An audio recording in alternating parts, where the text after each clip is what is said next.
CPAC.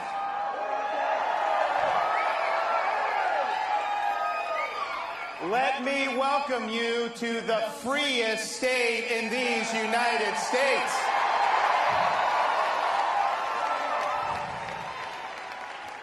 We were lucky to have CPAC in 2021, and I'm happy to inform you, 2021, Florida set an all-time record for domestic tourism coming into our state.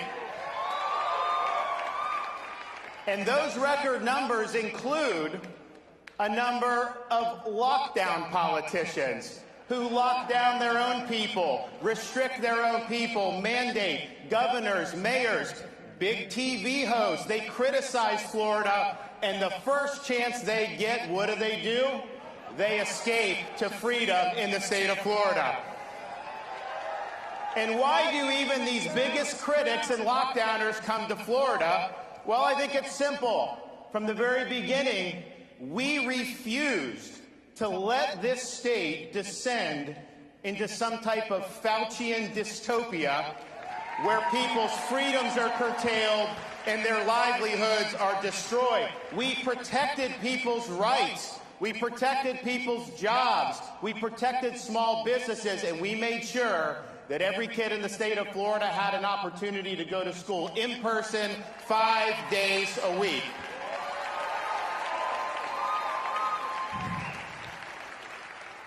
In Florida, we reject the biomedical security state, which erodes liberty, harms livelihoods, and divides our society. And we not only reject it if it's government, we have done things like ban vaccine passports and mandates. Because it's unacceptable to simply subcontract out Fauciism to big companies. So we've stood for freedom across the board, and the result has been Florida has defeated Fauciism. Freedom has prevailed in the Sunshine State.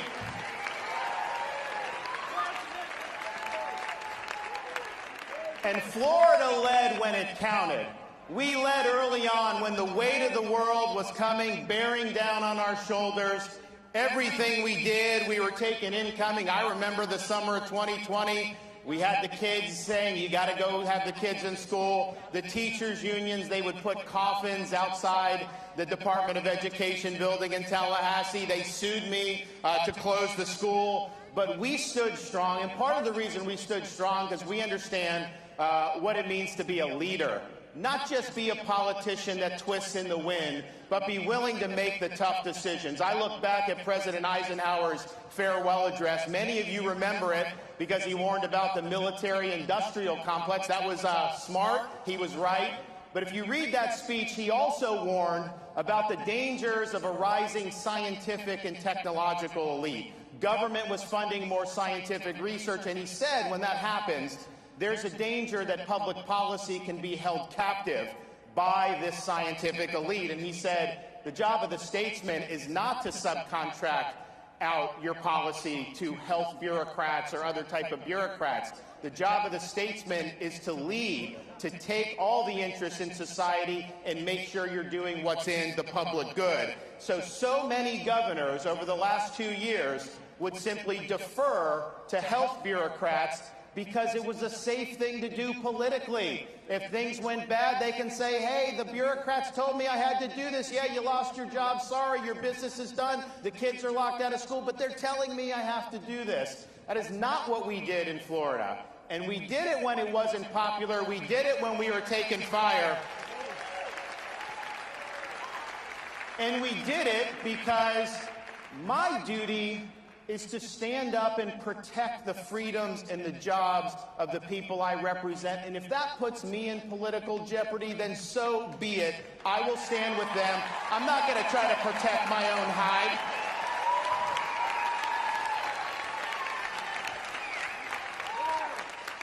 And I really believe, had Florida not led the way, this country could look like Canada or Australia.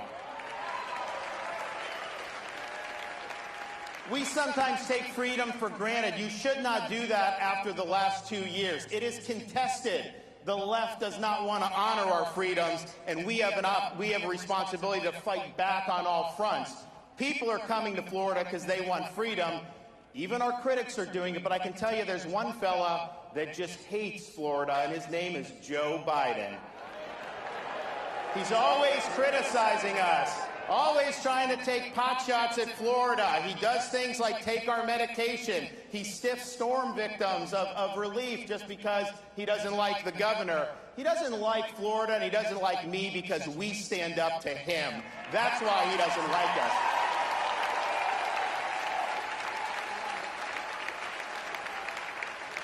Last year, we called a special session to protect every Florida job from Biden's vax mandates, and we succeeded. We've sent people to the Texas border and are suing Biden over his catch and release policy because he is not following the Constitution by letting our borders be overrun. We stand up against the weak on crime policies that is ravaging cities all across the country and what he supports, and we are standing against his reckless fiscal policies where they've printed trillions of dollars, and now we have rampant Bidenflation. The inflation is because of his policies, and we're not going to let anyone forget that. So all told, he's had the worst first year of any president since the 1800s. And as Biden flounders, Florida is leading on issue after issue. We have the largest budget surplus and the lowest per capita tax burden in the entire United States, and no income tax, and we won't have that as long as I'm governor.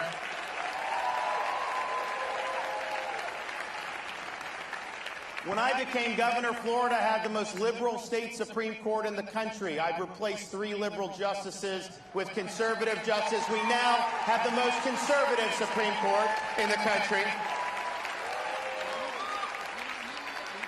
Since I became governor, we've banned sanctuary cities in the state of Florida. And we are in the process of getting money from the legislature so that if Biden is dumping illegal aliens into Florida from the southern border, I'm rerouting them to Delaware.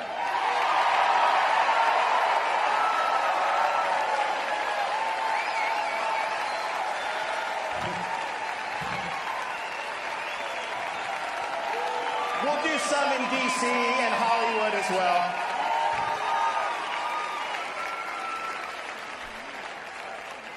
Florida leads the nation in school choice, and we have liberated hundreds of thousands of young kids who are living in poverty to get an education and make the most of life's opportunities. We in Florida were one of the first states to stand up and protect women's athletics. We're not going to let our young girls and our women athletes have opportunities denied for them because of ideology and political correctness. We were the first big state to legislate against big tech censorship because they want to silence us. They want to deplatform us, and we cannot have a free society if most of the speech in this country is controlled by a handful of left-wing oligarchs in Silicon Valley.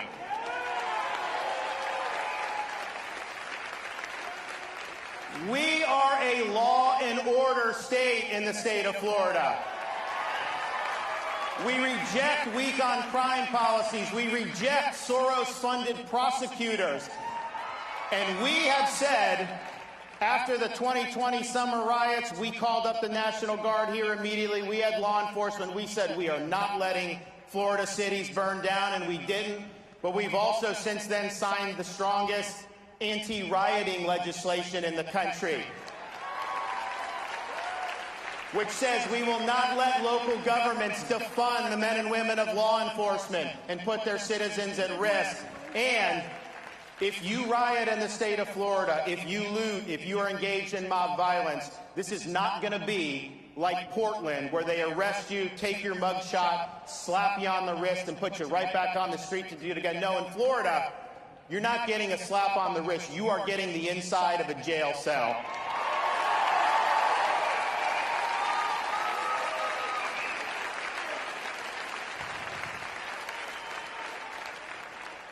Because we will not spend taxpayer money to teach our kids to hate our country or to hate each other, we have banned CRT in K-12 education.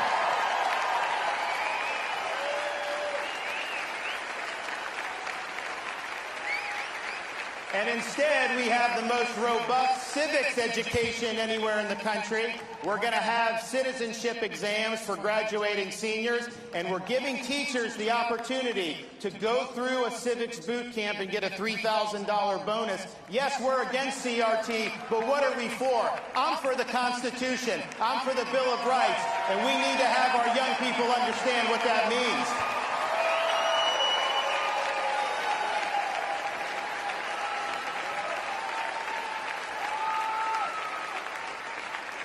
Because the rule of law is paramount, Florida has done more than any other state in the country to ensure the integrity of our elections. One of the first things I did when I became governor back in 2019, when people weren't talking about election integrity, was accept the resignation of the Broward County Supervisor of Election and remove the supervisor from Palm Beach County. We didn't change the rules when COVID came. We followed the law. We counted 99% of the ballots by midnight on election night. It was transparent. It was fair. We did a good job. But we also understood there were a lot of shenanigans in other parts of the country. So last year I signed legislation banning ballot harvesting in the state of Florida, banning mass mail balloting, unsolicited mail ballots in the state of Florida, and maybe most important, we have banned Zuckerbucks in the state of Florida. We're not going to let a tech titan commandeer the machinery of our elections by pouring hundreds of millions of dollars in for partisan purposes. That will not happen in the state of Florida, and we are doing even more this year. Now, people are coming to Florida, yes, to visit, but also just picking up and moving. We have led the nation in net in-migration since COVID started. But I can tell you, this is not just because we have lower taxes, because we've always had lower taxes. These are people who are fleeing leftist governments in this country and even around the world. People will sometimes ask me, Governor, all these people are moving here from blue states. Are they just going to vote the same way and make our state a blue state basket case like the states they came from? Well, when I got elected governor in 2018, there were almost 300,000 more registered Democrats in the state of Florida than Republicans. And Florida has never had more registered Republicans than Democrats in our history of our state. Today, standing here in February of 2022, there are 82,000 more Republicans registered in the state of Florida than Democrats.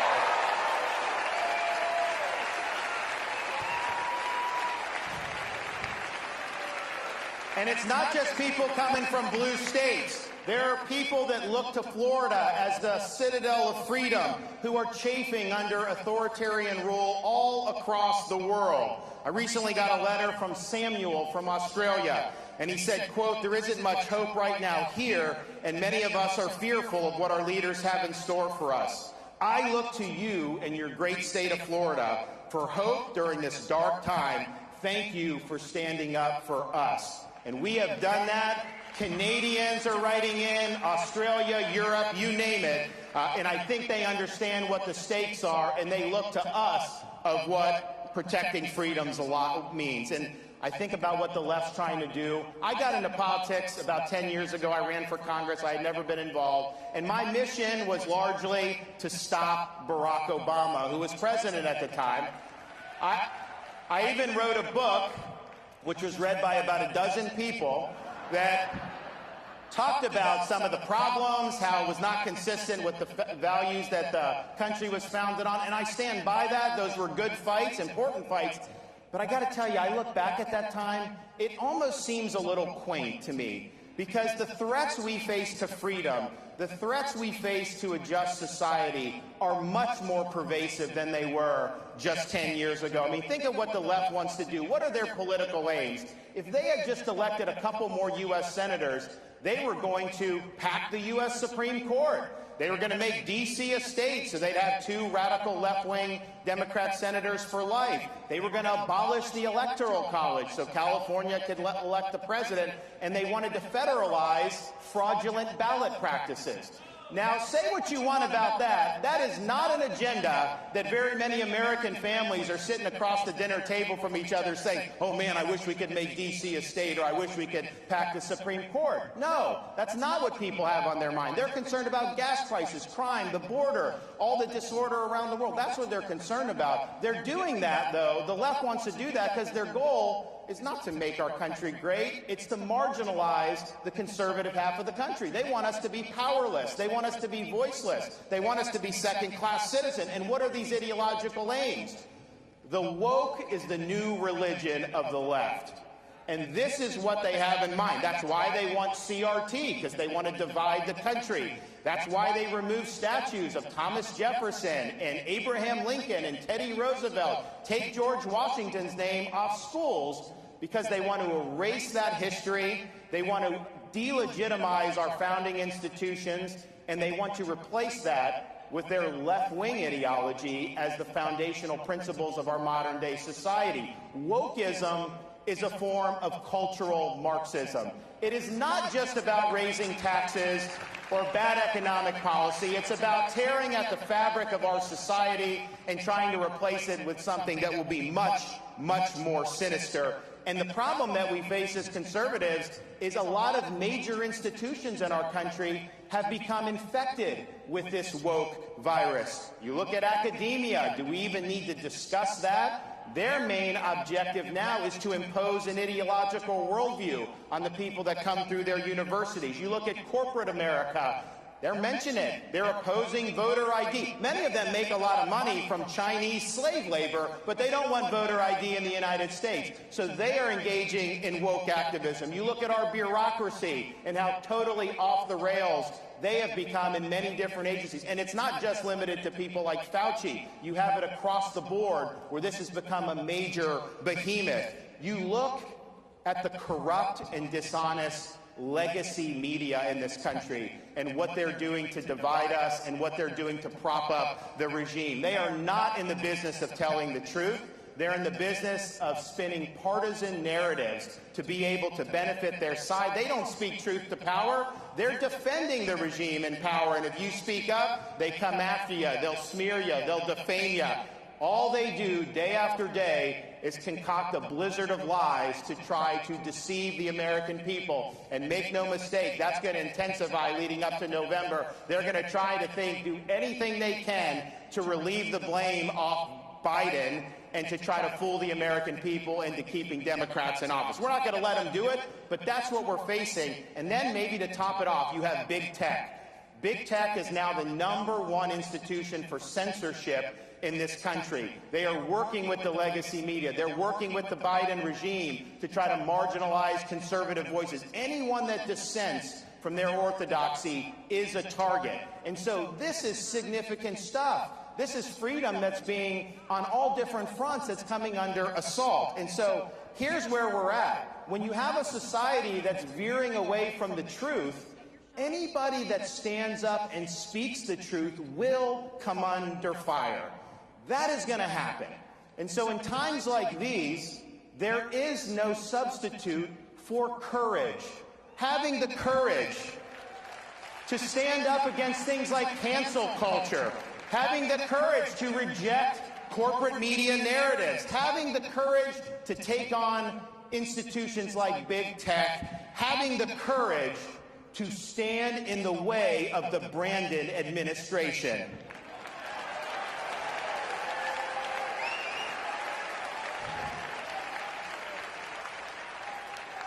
So we have an opportunity to make 2022 the year that America fought back. We're going to lead the charge here in Florida, but we need people all over the country to be willing to put on that full armor of God, to stand firm against the left schemes. You'll be met with flaming arrows, but the shield of faith will stop them. you will emerge victorious. And so I can tell you this, in Florida, we will be standing our ground. We'll be holding that line. We are not going to back down. We've accomplished more in this state than anyone thought possible, but I can tell you this, we have only begun to fight. Thank you all. God bless you. Appreciate you. Thank you.